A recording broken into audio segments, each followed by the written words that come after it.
okay with Eileen O'Connor? How did it go today in the meeting, do you think? Well, it's actually a disgrace.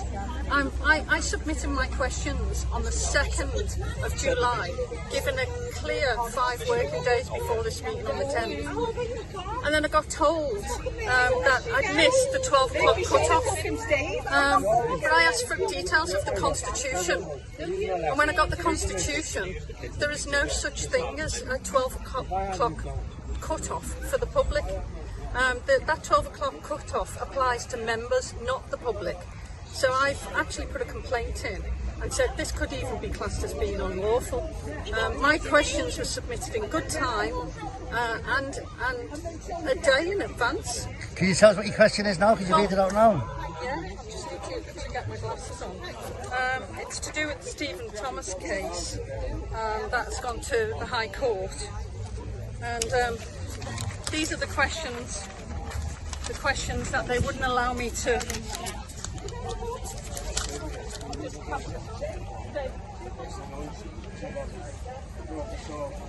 So the formal question that I had for Sefton Council was an increasing number of residents now rely on active implantable medical devices such as pacemakers, insulin pumps, cochlear implants and deep brain or spinal cord stimulators.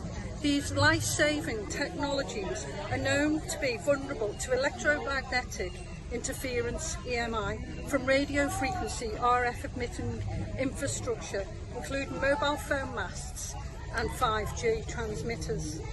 The UK Health Security Agency has acknowledged that the risk and advises that the users of these devices must avoid exclusion zones around RF emitting infrastructure. However, these zones are neither defined or they're not contained within planning documents. And they're not made public. They're not publicly accessible. So there's a lack of clarity, and this has given a serious risk for people who are wearing these medical devices. So I wanted to know that children and people with metal implants and individuals with pre-existing health conditions, many of them who are unknowingly being exposed to these harmful levels of radiation, and given that the Court of Appeal on the Stephen Thomas versus the Cheltenham Borough Council case, where the judgment confirmed that a failure to consider the known risks of RF radiation, especially in relation to wearers of these devices and other vulnerable individuals, constitutes an error of the law in the planning decisions, and this ruling establishes a legal precedent for all councils, and this must now be observed. So in light of the UK Health Security Agency's position on exclusion zones for AIMD wearers and the Court of Appeal's ruling on the Thomas and the Cheltenham Borough Council case, how does Sefton Council intend to fulfil their duty of care towards the AIMD wearers and people with metal implants, children and other people of risk of biological harm when considering these planning applications? The ICNEB certificate does not account for medical vulnerabilities, cumulative exposures, while no official exclusion zones are currently enforced or made public. So that was my main question. And then I had a supplementary question. So my supplementary question was based on the latest World Health finding that World Health confirms a cancer risk from RF radiation. So the Radiation Research Trust wish to bring the Council's urgent attention to the latest findings from World Health Organisation's Research on Cancer, IARC, on their published research, which was featured in the Environmental Research 2025.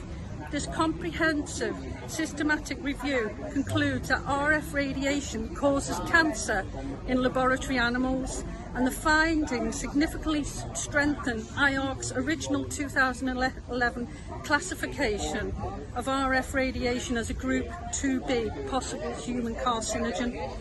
In light of this evidence, many doctors and scientists are now calling for RF radiation to be reclassified as a Group 1, a known human carcinogen, raising serious concerns for the adequacy of the existing public exposure limits and the need for the precautionary policy in planning decisions.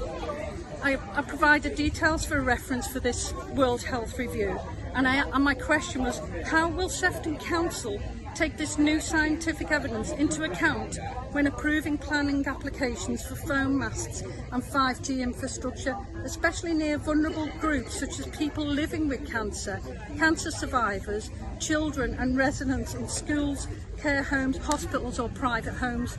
In light of this emerging scientific evidence, will the Council update the plan and policy to better protect public health?